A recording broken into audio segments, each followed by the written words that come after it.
joining. So it's great that fortuitous. Very good. Okay, you should see the pop-up now. It'll say leave the meeting. We hope you don't do that. You can just say got it. But again, if you're uncomfortable with your video being shown, you can just hide your video, no problem at all. Great, and I am happy to say we are live on YouTube, so everything is going very, very well. Just a tiny little hitch, and with that, I will pass you over to the co-founder and co-host of Lime Square Poets, Doris Eifer. Thanks, Lauren. And if I can ask everyone except the people who are going to participate in the event in the next few minutes, in the next hour, to mute just so that we don't have sound interference, that would be great. So once again, thank you, Lauren. Thank you everyone for joining us on this special night to celebrate two wonderful poets as they launch their chapbook, The Songs I Sing Are Sisters, which I am savoring and really enjoying. Sinead and Cott formed both a friendship and a poetry collaborative while taking part as regulars at Lime Square Poets events on Thursday, which started a year ago. And it's been such a privilege to have you as part of our lives and coming into my home every Thursday.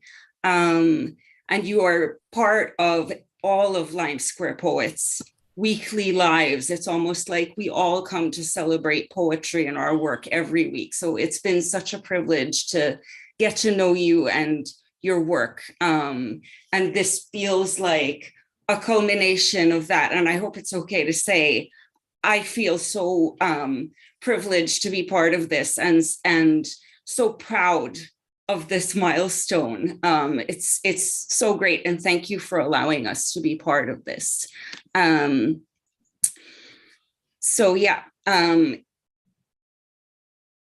This is the first collection for both Sinead and Cott. The book is published by Dreich Press and was one of 3 chosen for their classic chapbook call out in April 2022.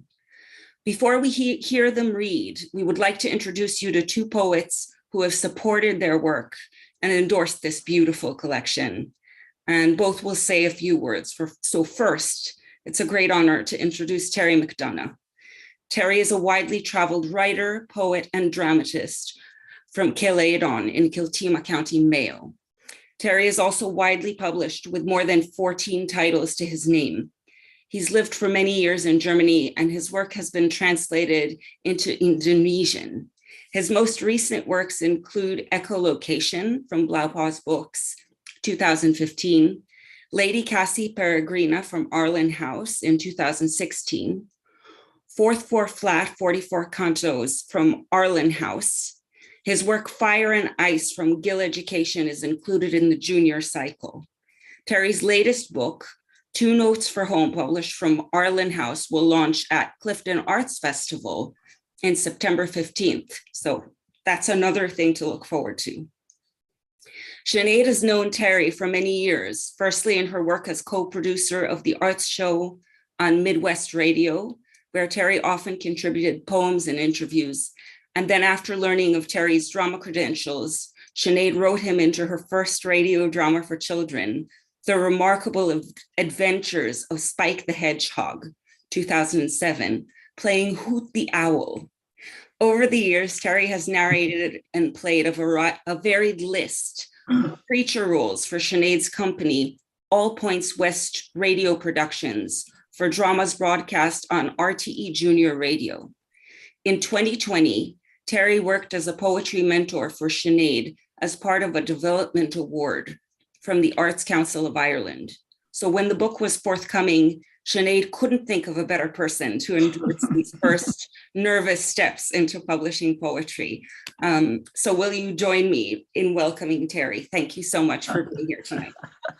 Well, that sounds great. You know, I was looking behind me there to see who you were talking about. No? Anyway, thank you very much. Yeah, you know, I've known Sinead for a long, long time, and I've been always a great admirer of her work. You know, she's been amazing. when we did all the junior drama and for radio, it was fantastic. And I was hoot and made all kinds of noises and in the garden. I mean, if you'd only seen the studio, it was amazing, really. But the work that came out of it with Sinead and Joe was very, very special. I'm a great admirer of Sinead. You know, she's not the kind of person who blows her own trumpet, you know, but when I see her work, you know, it's almost shocking. It's so good. I'm so impressed, you know, and when she asked me to say something about this book and send me the script about this present collection, Sisters, I was so delighted really to get the opportunity to say something publicly about Sinead and her work, and Coach as well, obviously, because I've read the thing. And, you know, when I read this book, I thought to myself, is there any word in particular that strikes me, you know? And the first word I thought of was human, you know? And then I thought of words like heart. And I wondered, and when I thought of these things, then looking at the very first poem in the thing, and it's called Kin. And of course, kin is the family. Oh, something has gone wrong there. I might cut off. Can you hear me? Hello? Yes, we can, Terry. We can now. I'm back again. So yeah. I disappeared there, or something disappeared. And kin, you know, and kin is not just. It simply says, I'm not going to read any. I just read a couple of lines. We place palms to your future, stretch sinuous span beneath the skin thin of time. You know, it's amazing that this notion of kin is not just the family, it's the earth, it's the oneness of everything. And it's compulsive reading. And that's all I can say about this book. It's got that lovely human feeling, and anybody who hasn't read it, they should really start reading it straight away, because I often have to read books, poetry and everything else, and most of them are hard enough work. But this one is very, very easy. It's compulsive reading. The poems, I think what makes it compulsive is the poems are about family. That kin is the big word, is the overriding word. And then comes in the parents, the families, the sisters, all that kind of thing. And then you've got words, you know, things like lines like, this is the map we walk. This is the path of others. Wolf Pond and Spaced, from Ringfort to Roadway, join their ley lines with our own. And so you have all the kin through the generations, the families. It's an amazing book. And I think I'd like to congratulate not just the two ladies, because they are fantastic, but the publishers, because today it's very hard to get published. And the publishing house has done amazing work and deserves to be congratulated, as well as the two people themselves. I'd just like to pick out a couple of lines here and there that so impressed me. You know, we talk about the movement of people born, people growing up, living, passing on, one generation after the other. It's all between the pages here.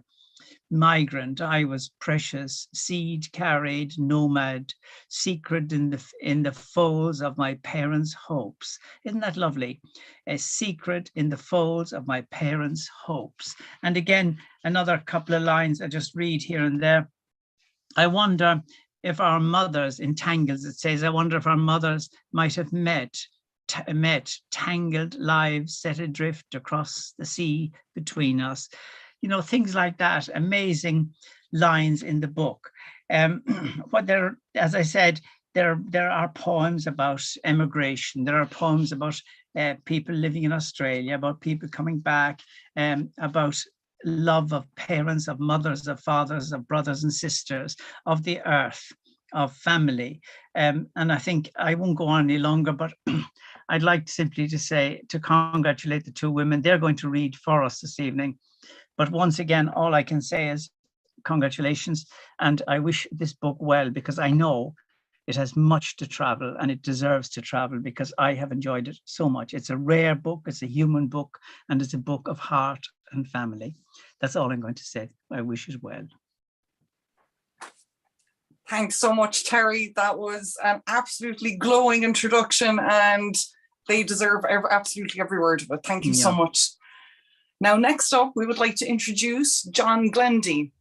John is an award-winning poet, renowned internationally, and also well known to many in his home country of Scotland, where he nurtures the work of fellow poets and people exploring the possibilities of poetry, reaching out through widely acclaimed workshops. He also offers mentoring, including through the programs of Scotland's Creative Writing Centre, Moniac Vor. I hope I didn't murder that. My Scottish accent leaves some to be desired. John's work has been widely published in journals and anthologies, including the Faber Book of 20th Century Scottish Poetry. To date, he has published seven collections, including Grain, which was shortlisted for the Ted Hughes Prize for Excellence in New Poetry in 2010, and The Golden Mean, which was the winner of the Roehampton Poetry Prize in 2015. Coit first met John a decade ago when she was a curator at the Highlands Regional Museum and Art Gallery.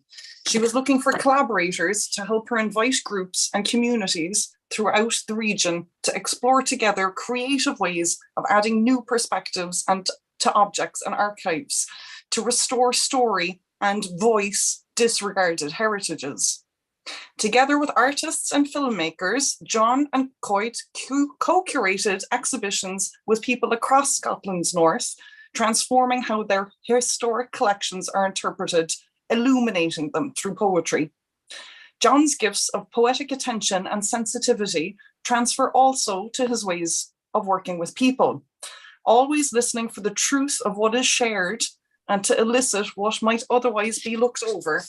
He offered immense encouragement to many becoming poets throughout these co-curations, including Coit herself.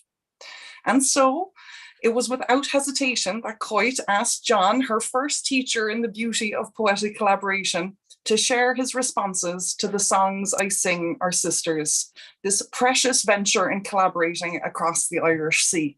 So with that, I will welcome you to our virtual stage, John. Thank you very much, Lauren. I wouldn't mind a copy of that in writing if you get the time. I'm so pleased to be able to come here tonight and to sing the praises of this pamphlet. Terry talked about Sinead and not blowing her own trumpet, and quite very much hid her light under a bushel when it came to poetry. And I first worked with her because she was a most marvelous collaborator in the Inverness museums and helped us really bring artifacts to life and show the humane in them through poetry and art. And I thought it was a real gift she had there. And I wish I'd known more then about her own writing, because I think this is quite a remarkable pamphlet, quite a remarkable collection. It's remarkable because the two of them, Sinead and Coit, only met online during the pandemic. So their lives are indeed, although they're mirrored, they are parallel lives. And yet their poems are so cohesive. They seem to flow seamlessly from page to page, almost as if there was two halves of one consciousness at work. And, I echo some of what Terry said about the concerns that are addressed in the poems. There are poems. Kinship was the word that came out for me in reading it. The importance of kinship and the importance of homeland. In fact, that poem, Homecoming, there's a lovely line: "We are children of the returned who know to be devoid of homeland is to be forever lost." And that line really resonated with me, because the writing about poetry and place is so basic to my instinct.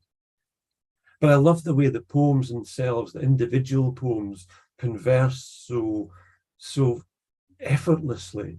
I mean, there's father speaks to father in Lullaby, and Moshulis, I think, is the other poem. There's two Bronte poems sitting next to each other.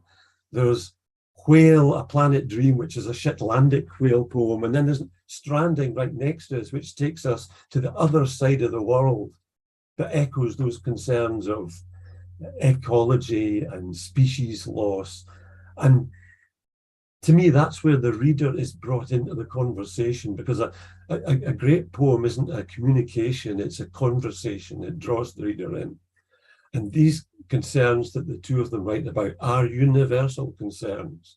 They concern the reader as much as they do Coit and Sinead, and they become our poems through reading them.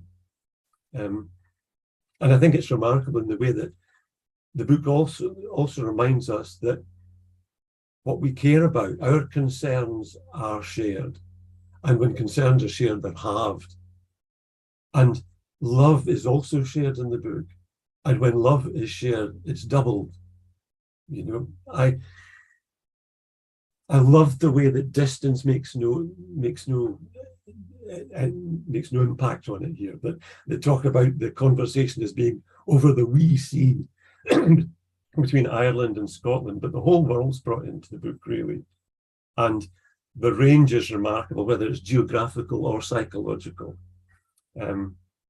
I just loved it. I was just so impressed by it, and was so pleased to be able to give a little bit of a endorsement on the back cover. And finally, it's just to say,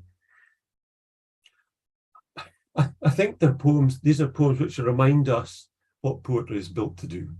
That's really all I want to say. And thanks also to Jack Caradoc and Dreich for being so perceptive to pick this out.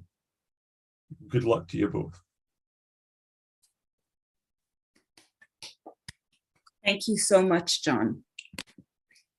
The chapbook we're launching together, all of us today really, was born out of a friendship forged across poetry. We're going to hand over shortly to the book's authors, our poet friends, Cot and Sinead, to share with us a selection of the poems that fill its pages, and to fill us in on some of the story of how they composed the Songs I Sing Are Sisters together.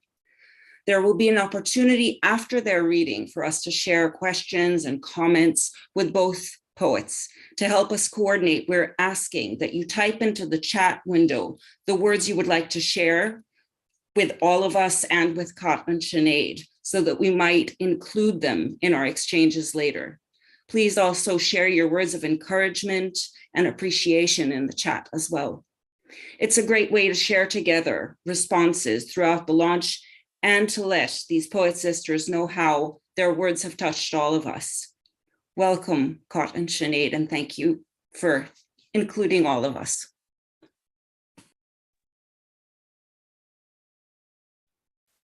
Oh, Mila Lucas and Baron Tang, to Dor and Lauren, thank you so much for hosting us here at Lime Square in virtual Limerick and Cork, and I can see, I don't know, Carnoustie and Los Angeles and Austria and wherever everybody has come to from throughout the world. It's wonderful to be here. And thank you so much to Terry and to John, our brother Feely and Bard, for your expansive kindness and generosity, both that you've shown in your reading of our words and in your reflections upon them. So Fishkama, good evening, good morning, good afternoon to everyone who is joining us. I'm Koch and I'm a sister poet to Sinead. Worlding for Sinead. Leave flighting to the old voices and let me be in this democracy of poets with this sister, wood, word burnisher. Her poetry is people and woodland and burn. It is the Atlantic at her back, peat beneath her feet. She is boot and spade and planting, each scion a ruche-ready blessing. She speaks to till hearts and lets leave to seed life. Espaliered branches, her verses are a breed to upspring freedom, not the lull and lie of honeyed apples. Her words sound the silence, withhold the coming storm. Macker of oak and hazel, this poet, she grows the world. So the poem I've just shared there, well, those of you who have the book will know it's not in the book that we are launching with you tonight, but it is a poem made of one of the pillars upon which this venture that Sinead and I have taken up together rests. And that is that it was born out of that quality of being human, which is our gift and our need for companionship, for connection. And I wrote it not long after Sinead and I had encountered each other. And in response, and I can't believe it at the time, this blew me away, in response to a poem that she had composed for me. So this wee verse that I shared with you has been through several iterations before settling into the version that I shared with you tonight. And it is this way with poems, like the Song of the Curlew. They never quite end. Any poet in the room tonight will know that the continuing of editing and revising goes on like that song that just ululates endlessly in the sky above us here in Lemler, in our part of the Cromarty Firth.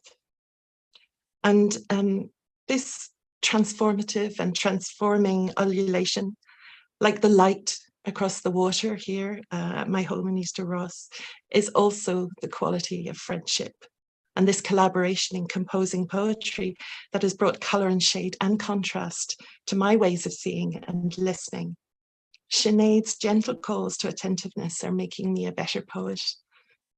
And I first heard that voice, her own song, in a series of weekly online open mics. We say open mics, but they're ceilidhs really. And they were opportunities in which pandemic restricted lovers of poetry could visit with each other to share their words. And they were first opened up for me and for Sinead by Siobhan Potter and the Not the Time to Be Silent series, which has been continued in Lime Square Poets by Lauren and Dore. And these responses to the social and the heart-binding constraints of the COVID pandemic have been invaluable for so many of us. So this unique and compelling voice of Sinead's in her poems felt to me like an answer back to a question that I was only really discovering in myself. I'm a very new poet. And the question was, how is it that a person becomes a poet? Each week, going to these readings, I looked forward to and loved her poems. And it was such a delight to discover that there was some mutual feeling once we got communicating in wee virtual messages and calls later on Zoom. As a poet, you never want to be, nor are you isolated, even though at times you stray apart just so that you can hear and see the whole of what it is that your soul is calling you to notice through the noise and the colour of life and livings. And to respond and to write back into that and into the world is to never be alone. It's always a kind of dialogue, as John said, it's a conversation. So to find a collaborator, having only started writing poems in December 2020, a song sister with whom and together to learn these poetics of relation has been a tremendous gift. And Sinead, your generosity and your openness to me when I first asked, and I didn't really know what I was asking in a way, but I asked, shall we share our poems with each other and make them a kind of correspondence? Your generosity in responding to that has provided the foundation for assembling the songs. So none of this tells you folk how Becoming Sister Poets has brought us to the immense privilege of being published, but we really must thank our champion, the champion of all poets and poetry, Jack Caradoc of Drich, for his immense trust in us, in launching us into publication with this chapbook. But hopefully everything I've shared has given you a sensation of the rooting that has nurtured these pages. So I'd like to read for you a poem from the songs I sing as sisters. This is Migrant. I was precious, seed-carried nomad, secret in the folds of my parents' hopes. They sailed moons to blow me to this shore where I found my feet and let them step me into your heart. The songs I sing are sisters to your stories of roots and soil, and they are older, made deep in time. Before this earth was measured into pockets of gold, songs unfurled from the people who walked it. Feeling its seasons move them from ebb to ebb, they frayed its coasts, close chased the colours of shoals. I sing to spill yearning into these waves, to push myself hard into the wind's resistance and it returns me to you, to this holdfast place, to the between house of becoming and belonging, here to tie the grain knot around my migrant's heart. I hear your song. It is iron on stone. In the bog, it weeps your tethered dead. Root it there, bind it with place and time, with people and blood. I go to hear their whispers. They are memory and now. I go to ask for homecoming, to know that the dead want us to live. We placed them upon swan's wings so that they might fly, and we put their ashes to the storm and then watched as they turned the sun for us. The bones that you keep in stone, they are waymarkers only. Look again to the sky, and you will see the stars. This canopy of care will guide and shelter all. Homecoming. My great-grandfather left Victoria at age 7. The outback faded to orange on the horizon. The wave gradient shifted from turquoise to navy blue. The wildness of Australia never lost its hue. My aunt left for Victoria above a 50s passage to a new world. Hugs faded from the platform, out of reach, marooned in her heart.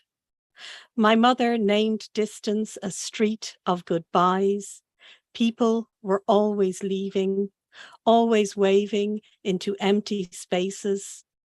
When news came of my aunt's death, the gulf grew even larger, for there's no good way to travel there. My sister left London, a swaddled toddler held in the arms of the Irish Sea. We are children of the returned, who know to be devoid of homeland is to be forever lost. It's in the ripping out, the detachment. It's in the map of vacant eyes and darkened hearts. It's in the shape of our fodder and the raven tumbling in from cirrus clouds. And it's westwards, and it's never coming home. Thanks, everybody, for joining us. As it's always hard to follow Koch. But thanks so much, Lime Square and Dor and Lauren. Lime Square has been a place that has held us and has given us that much needed creative space to air our work. And it is where there and Not the Time to Be Silent, where myself and Koch met. Thanks to John and Terry for those lovely opening words and for endorsing the book. This has been some experience for me. Koch explained how we met, and then she approached me to ask about doing a collaboration. Probably didn't know at the time that I was really honoured to be asked. And she said I did a little poem for her. And I suppose it captured the feeling of that time, particularly here in Ireland. The lockdowns were many and they were very long. And some of you out there might know me, but at this stage I'd gone into full survivalist mode. So that was bad. I was making chutneys and jams, and I wrote this poem. It's called More Words for After for Koch. When I come, I'll bring Highland jam and posies sweetened by the ocean breeze. Hugs at last. We will learn to talk again. Allow this locked down silence room to breathe. You will send me home with jars of pickled cucumber, thin green slices soaked in vinegar and spring chive. And once again, it will be good to be alive. What Koch hasn't said is how I feel about working with her on this collaboration. This is a highly intelligent woman who was in the middle of her PhD when we met. I was a little in awe, to be honest. But what transpired was this meeting of minds. And a word you'll hear a lot tonight probably is a correspondence in poetry. Koch, as I said, is an intelligent person. She's an ethnologist, an archaeologist, but she has a keen ear and eye for words and phrases and a rich originality. There's a crispness of languages, if you read the book. And then through this period, she's had to deal with a really, really tough time. And she has been so resilient with that. She manages through it all with graciousness, a warm heart. She's so generous. She makes me want to seize the day, carpe diem, as we all should do. And she has become a little bit of an inspiration to me. And that poem, Homecoming, it's a shared poem really, because Koch is the sister I've yet to meet. And we're going to rectify that. We will rectify that in the coming years. But I'm going to pass you back to Koch now, and she's going to read a selection of her poems from the Songs I Sing Her Sisters. Thank you, Sinead. Thanks so much. So I've spoken about the experience of collaborating with Sinead as a kind of unlocking, and it really became that unlocking and tumbling back into my own family's story. And there were for us so many similarities, including a common heritage of that part of being Irish that is migrations and diaspora, and extroverting these experiences that have sometimes been submerged and dissonant in my own family story into the idiom of poetry has brought fresh illuminations and light. And for me, it really affirmed how being an archaeologist and an ethnologist, theologists that Sinead has mentioned, basically I'm interested in people whether they're alive or dead. But it brought an awareness to me of how that has shaped my poetry. You know, we bring everything of our lives into the words that emerge and become our poems. And for me, that interest in exploring the more that unites us than divides, our humanity, our ancestry of millennia of people who are making meaning through stories and songs and seeking to express the wisdom that's needed to make a home in this world and to share that together with all. We're called to share it. So this next poem became a kind of honouring of those voices inspired by Sinead and her sharing of her own family story. And in speaking out from our pasts, it also became a poem that celebrates the traditions of what have been, but also what can be, and how we can perhaps look to wiser futures. The future, although we talk a lot about the past in this collection, the future was ever present, I think, in both of our poems. So this is Kin. We place palms to your futures, stretch sinuous span beneath the skin thin of time. These lips we gild with ochre, spit life into this rock, paint our breath to your eyes, and sing kin into the earth. We language land and sea, open-handed we speak them, right named, we warm the world womb, capture the stars to light you to it. Listen, your song is spiraled in stone, in water, and in the underthought of words. Trace it in the carry of your life stream. That crease which folds your hand is the wound that remembers us, an opening to bind us to you. And we have poured all our wisdom there.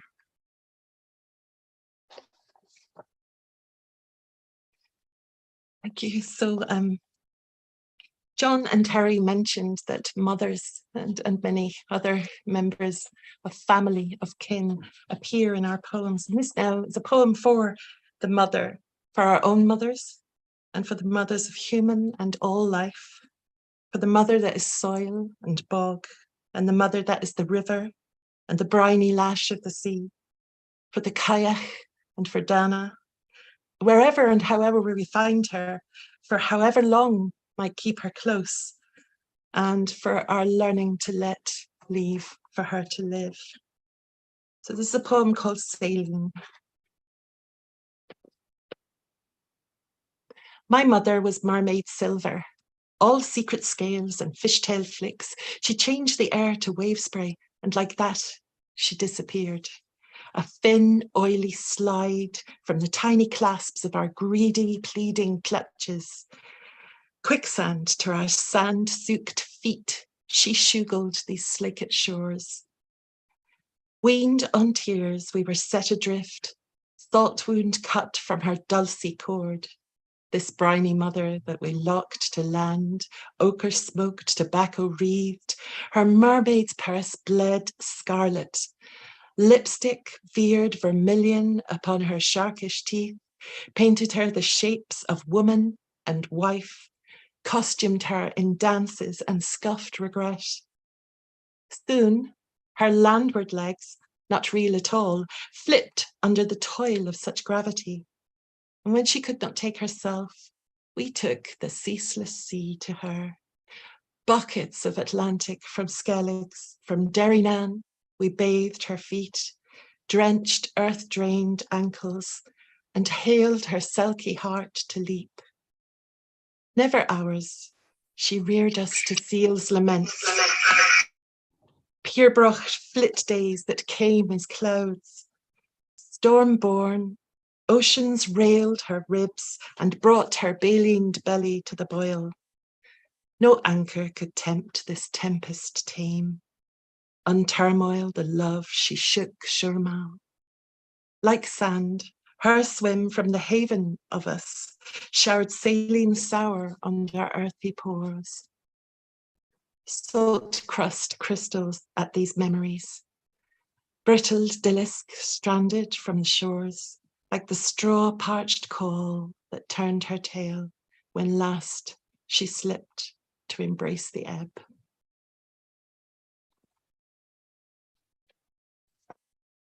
Thank you.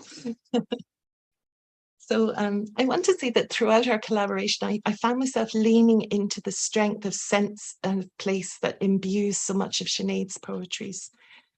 She has both a tender and a forensic attention to every fibre and filament of her home patch there in Sligo, and it's powerfully and beautifully wrought in her poem Mapping, for those of you who have the collection. And it is the patch from which she empathises and speaks the world. So I found that there was something familiar about this feeling of placeness as I read Sinead's poetry. And as I traced the genealogy of this within myself, I realised it was a quality I'd also experienced in my own mother, born Siobhan O'Shea in Killergetteen, in Ancaran, Kerry.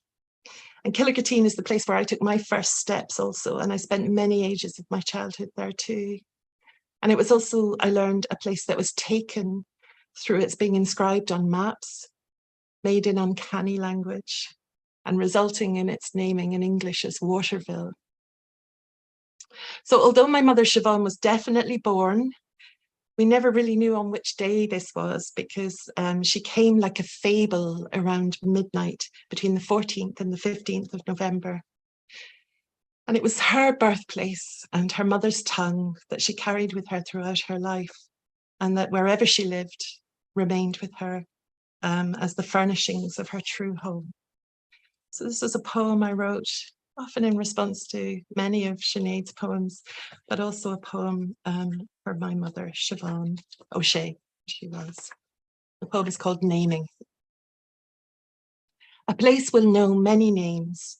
The first is found in its becoming. It is made from the mouths it feeds, how they speak the very dark of gloaming. Or the sky, as she mourns the departed sun. They sing her name over mirrored pools, where the moon gives her face to the stars. Other names are tight coiled sprung. We call them eviction and hunger. They ink the earth and map her folds, fence her unyielded to the woodbine.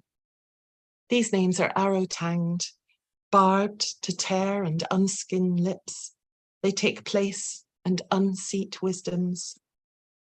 A house can be full-lived, well-fed, yet never know itself a home. It is not the remembered house, not the one that loved your laughter, nor the haven that washed your feet in Skelligs and at Loch Curan, cool slaker of lunacy thirsts. There, the Atlantic shared herself, gape-mouthed, salmon-wise, storm, she blew you into being, swam you through 2 moons, bore you like a fable, a flame flickered between 2 days and 2 names, one written, the other your own.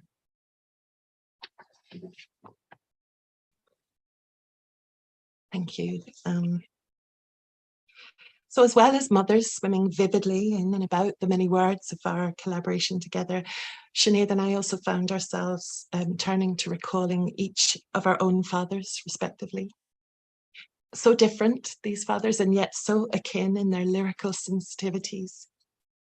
My father, Fintan O'Neill, met my mother at a dance in 1963, upstairs at the Roundhouse in Camden, London. And years later, he was fortunate also to return to that place that he too had always called home. And it was in May of last year, after an acheful 14 months of COVID-induced separation, that I took the boat across that wee sea, the Dalriadan Sea, between Scotland and Ireland, to spend the too short time of his funeral with him and with my brothers, Fintan Oak and Sean.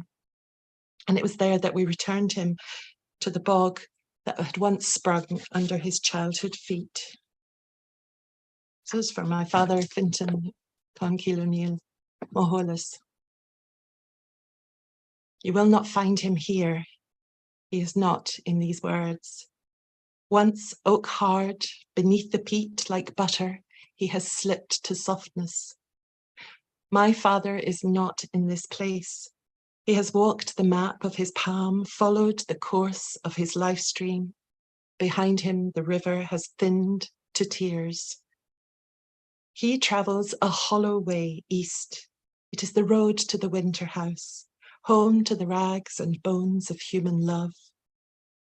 There he will hang up his life-heavy heart, discover the amber of deepest time, and in him it will become fire. Bright too are the fires we have set on the bog. 1,000 flames light his turn to the west. And in the liquid sear of this heather blaze, he will become again like a mountain. It is there that you will find him. After these words, after this, my father, all light. So this next poem is the last from me for a while before I hand over the poet's baton to Sinead. It's literally with the theme that became like a golden weft throughout all our writing together, and that is the radiance and the real human responsibility of love. And realizing that this was a tremendous gift born out of writing with a poet as compassionate in her listening and observation as Sinead, brought me to refining this poem. This poem is love. And I just want to say thank you again to Sinead for her critical and creative brilliance, because it has often brought me to seeing again and again and always again, because it is always the one story and message that in its presence and its absence, love is the diet of all poetry. So tonight I want to dedicate this poem to all our beloveds, to all of you, and especially to those who have the patience, the particular patience that it takes to love poets. So this is this love. Well, there are many kinds of love that you might regret. The queasy softening of your spring queen knees as a boy or robin tilts beak up and blush-chested to trill down into your nest-ready heart and steal it. The dead Spaniard eyes of a silver-crowned sparrow, love in the constant uncolour of cloud-covered sky. Lead and ash its promise, fierce, unfaltered, faithful, calling, curry here forever under steady eaves. You might never regret the love for you alone, goose gorgeous, down-nested and mounded in, moss-happet, lichen love that can only heal. You'll find it on the lee side of the sun. Large, and all black mortal is a raven's love, a passerine one to sing life's end with. What if this love is all that yearns between sky and earth? Regret it not. This love will call you home. Thank you. Thanks again, Koch. Another hard few to follow. Koch touched on it there, actually. The poem I'm going to read first for you came possibly, I thought at the time, fully formed, but that's the good thing about collaboration, when you sit poems beside each other and you start to look at them next to other poems. And in this case, this poem, Mapping, was set beside Kin. And that's where you start to kind of construct and deconstruct and reconstruct with the benefit of hindsight and of Koch, really. And we found that Mapping was always going to follow Kin in the book as well. And we were having, I always remember when we started this collaboration, Koch said to me, it's like we're writing a letter to each other. And in this is where I got it with this poem. I just wanted to show Koch, this is where I live. This is what it looks like. And this is called Mapping. Leave space to move between the wildness, constellation grasses dense and deep. In the shadows, a stinkhorn mushroom, black with blue bottles. At the edge, trees create a giant X to speak of buried treasure. The half-hot meteorite, nebulous beneath the sycamore. Seeds spiral to earth, guided by the yellow beads of bird's foot trefoil, tiny lights. On the flat plains, bohalons struggle to fasten their poisonous roots, and the valley slides into a pool of mist, letting go of itself. This is the map we walk. This is the path of others, wolf-pawed and paced from ringfort to roadway. Join their ley lines with our own. There's a word in there, bohalon, which is kind of a West Sligo way of saying in Irish Buchanan, which is ragworth, and it's sprouting up all around us at the moment. Also, Koch touched on the fact that family, and so did Terry and John, feature very heavily in this, and as well as our mothers and fathers, our parents, but the losses of them too.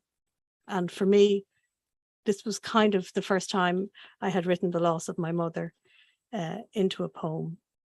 And I want to thank Koch for allowing me to do that, because it's a hard done thing. And this is for Teresa Ní McCormick McClure, who was born not far from where I live now in Boyle in County Roscommon. Dillisk. Something about that bitter saltiness and the way it melted on the tongue. Dillisk was her seaweed of choice, the sea, her temple.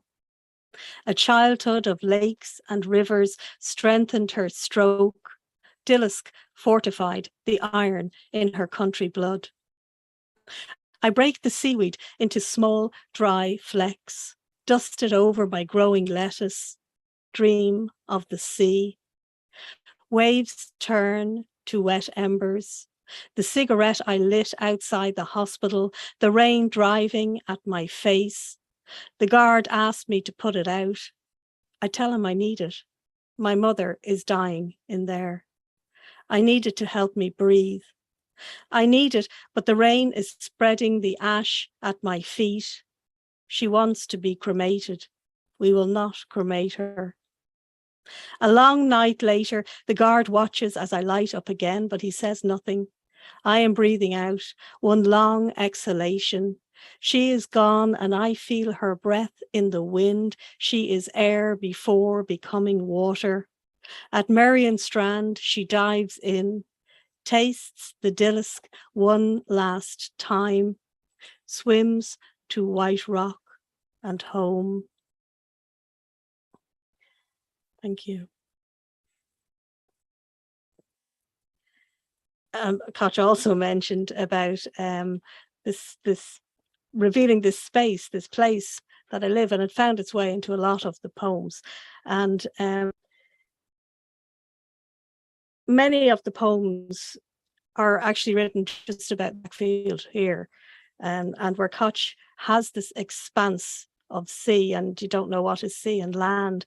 I have this expanse of land, and I kind of want it to be sea. So I dream of the sea a little bit too much.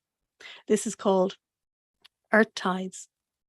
No envy unless some atavistic scholar plodding that dry and tight-packed world discover some dusty relic that once could swim, from No More Sea by Louis Macneice. This land was once Atlantis, a narrow island drowning with newly made shores, fossils rolling through hot sand. This land was once Atlantis, but there are earth tides too. The moon moves dry ground in deep booms beneath my feet. This land was once Atlantis, with a rich vocabulary that spoke of sea in salt, wet surf. Now silence is the dark weight I carry into evening. Leave to rest in the valley's thin mist. Leave it jealous of the common newt swimming breaststroke in the grass. Thank you. Another thing that featured a lot in all of these poems were our birds. Koch's cormorants, both our ravens, our crows, our migratory birds, and probably birds that may fly over both of us are the Hooper swans. And I want to read this poem for you. It's called Éile Glórach. First, it is the sound of children laughing, then hoots, howls, and bellows above the tree line. This is the whoop of spring's arrival. 40 arrowed the sky, narrowly missing the tops of the Scots pine. Each day, more swans leave, climb higher, fly faster. They're leaving the lakes, leaving Garra, Key, and Gill. When a pair fly late, tell them hurry up, and they will. Until the equinox casts shadows and they raise voices once more, fly towards a mid-September sunset. Finally, it's the sound of children crying. In the spirit of all good collaborations, I'm going to finish this set with this poem. Thresholds by Koch O'Neill McCullough. Tell us of thresholds as your mother told them, how when houses burned they were saved, the doors, hungry, roofless, emptied, scoured, but for this salvage heart wood kept to protect fresh hearts, make home. 14, let leave to live, out from that ashy shade you slipped shod, followed a circus dreamer, Colleen Ashlingach, fleeing to Sneem, you, the road lifting your feet from Atlantic coral, dusting them in saffron, Montbretia's scarlet fingers firing your flit to hope-held whirls, your heart. It fell, a weighted door, slammed and locked at the screeched brake of the Garda's bike, pushed out for you from Sneem, saddled with loss. Dream-broken returnee, your trapeze wings clipped and folded, tear-dripped. Cry them, shut-eyed, drowning walls hefting you heart-sick, home-struck, keeping you parlored up, apron-stringed, until one usual day, again dulce-shod, berry-filled, adrift, your feet fled the Whale Road, set fair. 20. Unknowing then that each leave you would take would fit the steps of all who crossed before. These thresholds, those many doors.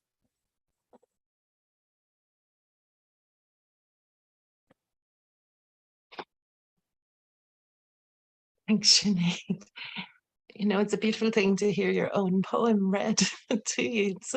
It's so special to hear you read that. Thank you so much. And in the same way, you know, Sinead kept convincing me we had to include that poem which was written for my mother in tonight's launch. I also am really honoured to read one of Sinead's poems, a beautiful poem, and again, a poem of the mother. This is We Were Stones by Sinead McClure. My mother collected stones. They lined her windowsill, all shapes and dialects, accents of other shores, held in every roll of the tide that shaped them. They tumbled beneath the mailboat, over the ashen sea and onwards to trains, platforms, rows of typing pools. To Trafalgar Square, where there were more pigeons than pebbles lost in the shale grey of smog that always took her breath away. Picnics at Parliament Hill fields, swimming at the Lido, no rock, just clear, cold water in fresh Italian blue, her body a fresco of calm, watercolour strokes. She never imagined the sea could be a lake until she saw it, the curve of beach, each stone and pebble glistening like a gem. Thanks very much, Koch. Just to keep that up, and our final poem, it probably speaks of the spirit of the whole collection, in my opinion. Tangles by Koch O'Neill McCullough. I wonder if our mothers might have met, tangled lives set adrift across the sea between us. Imagine their footprints imprinted, each over the other, their flitted feet fossiling Kerry polkas across Finsbury. Did they unlearn home's dailiness, its rotations of Angelus, shake out the piety of a risen soda in the unroll of a dance mat? Did they dance, shoulder-touched in sweet, sweat, humid headiness, upstairs at the roundhouse, their coats pooled and eyes to the room? Did their hearts tilt to the same collar-covered, navy-tanned napes? I remember Mam waving from windows, bustle busy with her Delft. I see her, born like a flame, a flicker her lungs no longer bellowed. The night she died, I passed a burning house, embered to the stars. These mother memories that swell like billow-breezed curtains, they glance the strewn sills, fragile drifts across the ebb. They glance the strewn sills, fragile drifts across the ebb, these mother memories that swell like billow-breezed curtains. The night she died, I passed a burning house, embered to the stars. I see her, born like a flame, a flicker, her lungs no longer bellowed. I remember Mam waving from windows, bustle busy with her Delft. Did their hearts tilt to the same collar-covered navy-tanned napes upstairs at the roundhouse, their coats pulled and eyes to the room? Did they dance, shoulder-touched in sweet sweat, humid headiness, shake out the piety of a risen soda in the unroll of a dance mat? Did they unlearn home's dailiness in its rotations of Angeluses, their flitted feet fossiling Kerry polkas across Finsbury? Imagine their footsteps imprinted each over the other, tangled lives set adrift across the sea between us. I wonder if our mothers might have met.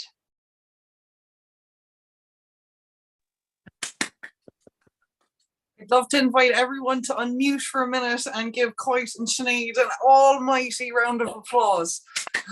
Woo! Brilliant, absolutely. That's wonderful. That Wonderful. was amazing. Brilliant. Well done, girls. Well done, Well girls. done. Woo! Brilliant. Love the Kerry polka theme. Beautiful. Yeah. Absolutely fantastic. I'd say there's not a dry eye in the house, and I'd say I speak for everyone just to say how incredibly gorgeous and touching and beautiful and how gifted you are with words. It's absolutely a gorgeous collection. And we'll pop the link again into the chat. If you don't have a copy yet, you definitely need one. And you need to get on Drích's website. The first print run has already sold out, which I don't think there's many poetry books now that have their first print run sold out even before the launch. So that just goes to show what an incredible collection it is. But you can order on the website, and all that will go towards the publisher doing a second print run. So you will be able to get a copy. So if you just look in the chat or on the event, and you'll be able to find the link to that. So now we just have a couple of minutes left, I'm happy to say. So I might just ask everyone, if you wouldn't mind putting yourself back on mute, and we'll have the opportunity to ask Coit and Sinead a couple of questions. So if anyone in the audience has any questions you would like to ask our sister poets, then please do pop a question into the chat. But while everyone is thinking about that, I might get started. But Coit and Sinead, I'm absolutely dying to know what you think might have happened in an alternate universe situation where, you know, the pandemic didn't happen and you didn't meet on Zoom. Maybe you met in person. Maybe there was no pandemic. Do you still think that this collection would have happened? I think it would have, yes. I think it would be a different collection, perhaps. I don't know if Koch agrees with me there.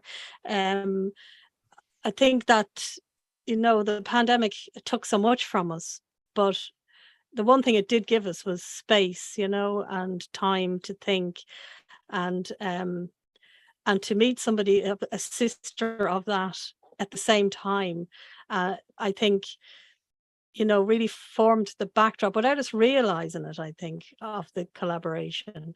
Had we met in person first, maybe it would have been colored differently. I'm not really sure. How do you feel, Koch? I think that's true. I think perhaps there was a particular intensity or concentration brought by the experience of the past few years. And I'd say probably, I mean, for me, I wasn't a poet before the pandemic. You know, the pandemic had poems peeling from me.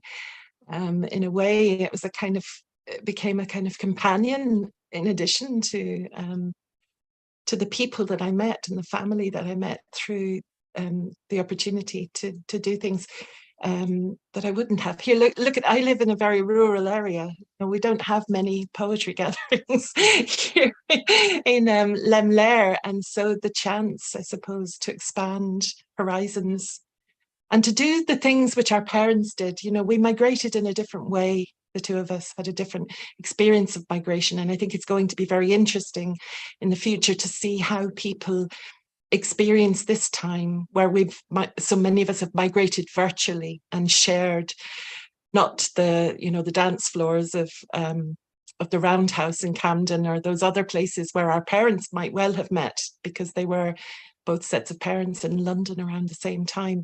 But we've had this other extraordinary experience, and I wonder, I think that's probably given us a particular concentration and a particular urgency to the poetry. You know, there's been a kind of urgent feel in these past couple of years. I also think probably that thing of not being, you know, there was a long time in Ireland where we had 5 kilometres, you know, to walk out into. And when your poetry gives you that space, when you write it, you can go anywhere. And I think it's funny, I don't know if it was deliberate or not, the theme of migration that came, that we were thinking of other people moving as well. We were with them, even if they were moving in the past in some cases. So yeah, that part of it could have been a completely different thing, you know.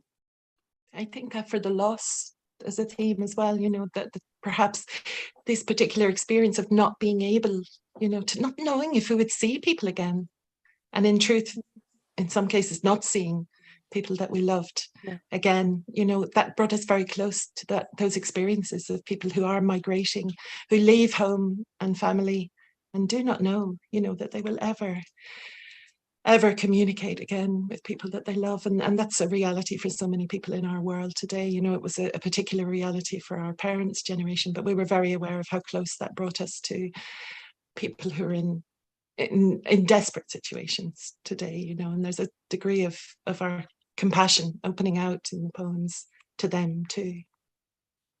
That's lovely. So well said. Did anyone tell the two of you should be poets or something like that? Just an idea, just floating it. Jeff has a question for you in the chat. I'll just read it out. Is there a special chemistry you can speak to in finding common and different elements from your two places, Ireland and Scotland?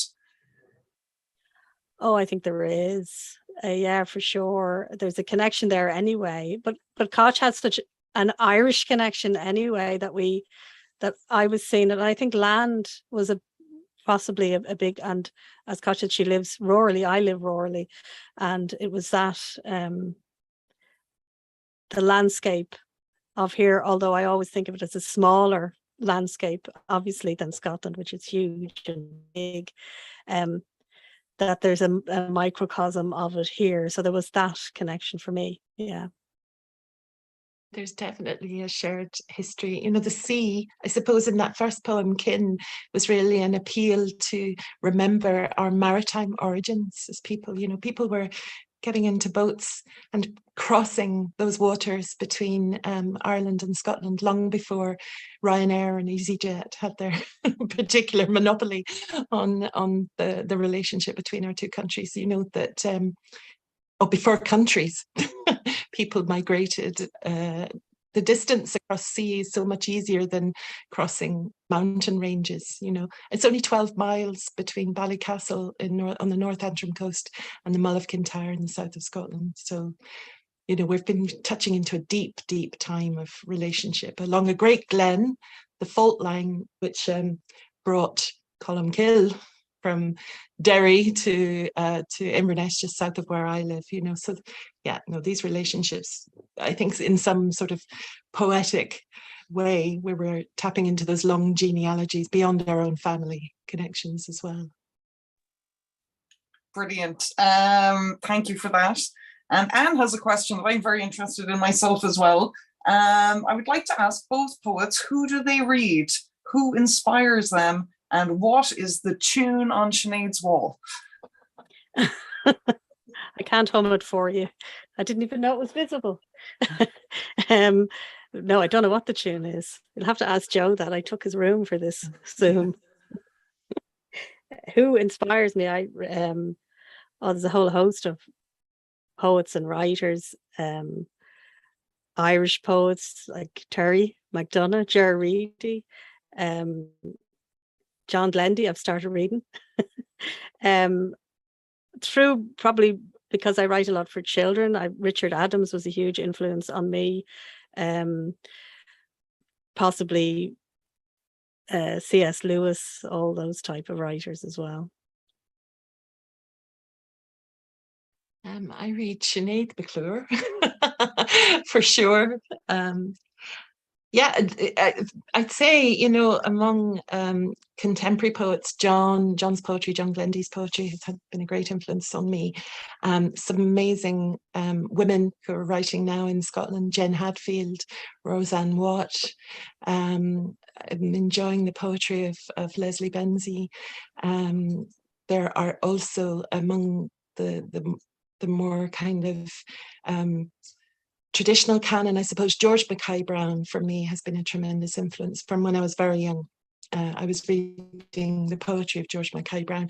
I want to say also, most important for me as a person, as a child of migrants and a child who's lived in Scotland a lot longer than I spent any time in Ireland.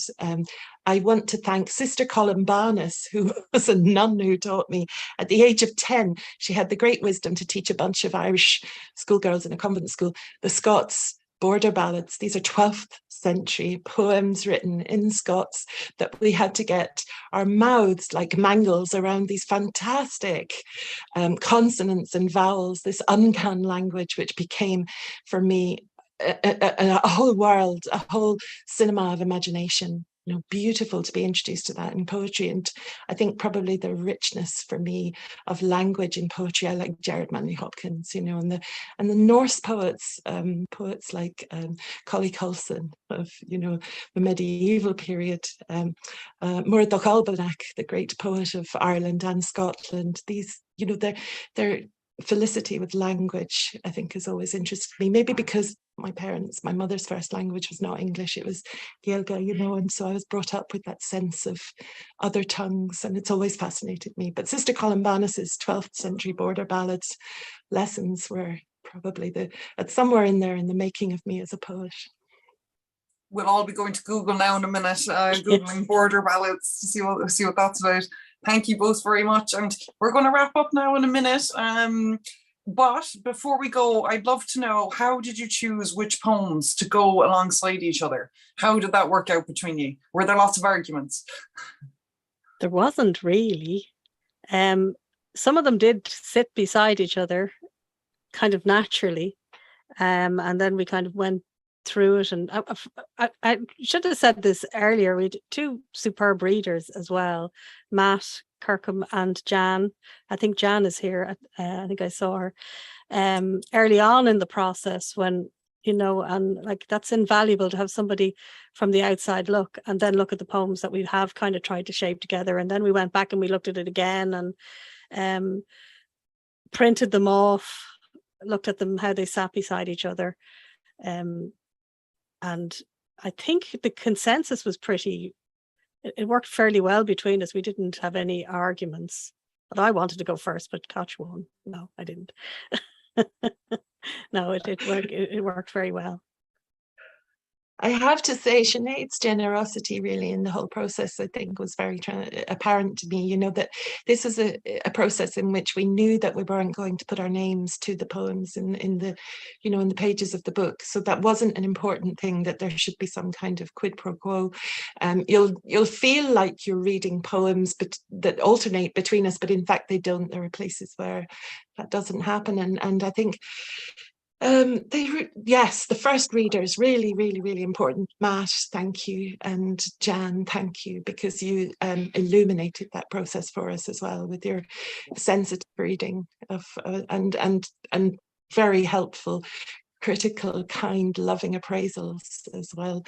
I think we realized that each of our poems spoke to each of our other poems. They became like a kind of matrix, actually. It wasn't a sort of Venn diagram of relationships, but much more this kind of trembling, tangled webbing and netting of poems, where we realized that all along all our poems have been speaking to each other. And so this combination we assembled for the songs, it could have worked in other ways too. It just happened that we settled on this, but there were many ways, many configurations that could have happened. I think we saw story in it, and hopefully that speaks to people who are reading it. There is a sense in which there's a dynamic and a story that you're taken through. Poems. I think it definitely does. It absolutely jumps off the page. And look, thank you so much, Coit and Sinead, and thank you very much, Dor, who is the master of links, for sharing all those links for us. Dor just shared a link to Sinead's website and Coit's website if you want to check that out. And of course, the link to the Dreek website to buy the songs I Sing Our Sisters. As we mentioned before, the first print run is actually already sold out, but through the Dreek website you can order one and get a second print run going along. So with that, I want to thank you very much for your time and for being here and for sharing this with us tonight. I want to thank you on behalf of Coit and Sinead. Your support means so much. I know that all the poets in the audience will know how much it really means to everyone just to show up and to be here and just share this space and to listen to and to help us celebrate. So to each and every one of you here tonight, thank you very, very much. And of course, thank you to Coit and Sinead for sharing this wonderful book with the world and for sharing these wonderful poems with us. I think that, it's safe to say that you're going to deeply touch the heart of anyone who picks up this book or hears any of the poems. And we can't wait to see more of your work, maybe even more collaborations in the future. You never know. Want to say thank you very much to Terry and John, both for your gorgeous intros and of course for the impact that you've had on these two marvelous sister poets that we're here to celebrate tonight. And finally, I want to say thanks to all of the Lime Square Poets members that I see in the audience tonight for coming out to support your fellow poets. And on behalf of Lime Square Poets, we're absolutely honoured to be here tonight. Thank you to you all. If anyone has not heard of Lime Square Poets before tonight, you can join us. We run every Thursday from 7:45, and you can get all the details at limesquarepoets.com or on the website. So once again, thank you to Coit and Sinead and to the audience for all your absolutely gorgeous, supportive comments and everything that I know Coit and Sinead will be very excited to read, later, because obviously they can't read and reply during the session, but I know they will catch up on those later. And just thank you for giving us your time this evening and for sharing this wonderful moment with us. So thank you very much and good night.